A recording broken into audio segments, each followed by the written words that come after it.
কাক কালো কোকিল কালো, কালো মাথার কেশ, এর চেয়ে বেশি কালো মনের হিংসালেশ।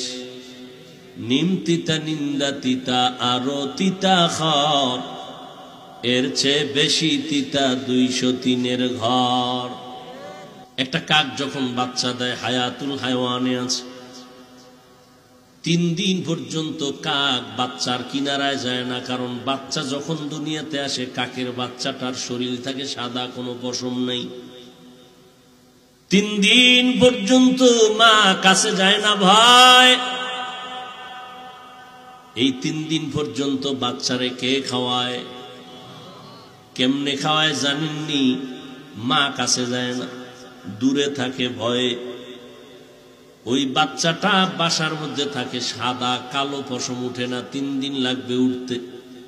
আল্লাহ ওর জন্য 1 শ্রেণীর উড়ন্ত পোকা পাঠায় দেয়, উড়ে আরো ঠোঁট দিয়া হা করে চাপ দিয়া ধরে আর খায়। এই পোকাগুলো খেয়ে খেয়ে 3 দিনের ভিতরে সে একটু কালো রঙের পশম পায়। এরপরে মা ভয়টা কাটে, বাচ্চার সামনে হাজির হয়ে যায়। আল্লাহ বলেন, আমি রিজিকের মালিক, এজন্য কোন প্রাণী না খাইয়া মরে না। গর্তের পিপিলিকার খানাও আমি দেই, পশু পাখির খানাও আমি দেই। তবে মানুষ, তোমরা হলা শ্রেষ্ঠ, তোমারও ক্ষুধা আছে, খানা আছে।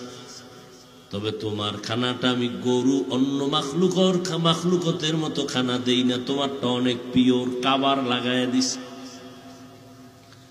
জমিনের মধ্যে তোমার খানার মতো পিওর খানা নাই, হালাল নাই এবং পরিশুদ্ধ খানা নাই, পবিত্র নাই। তোমারে যে খানাগুলো দিলাম কাবার করে দিলাম, যেন নষ্ট না হয়।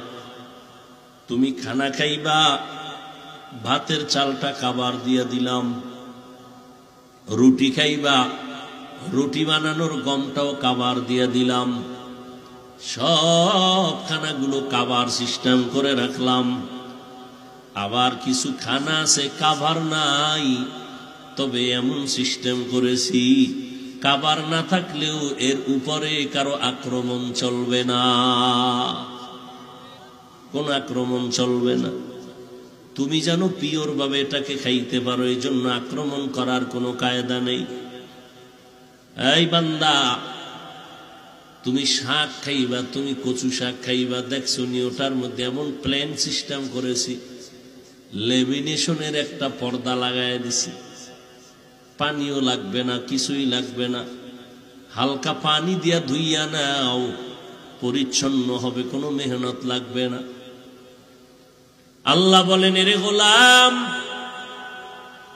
আমি আল্লাহর খানা দেওয়ার অভাবে কোনো পিপিলিকা মরে নাই, জঙ্গলের কোনো প্রাণী মরে নাই, নদীর কোনো প্রাণী মরে নাই। মানুষ তুই এত দামি হইয়া এরপরেও কেন খানায় কষ্ট পাও?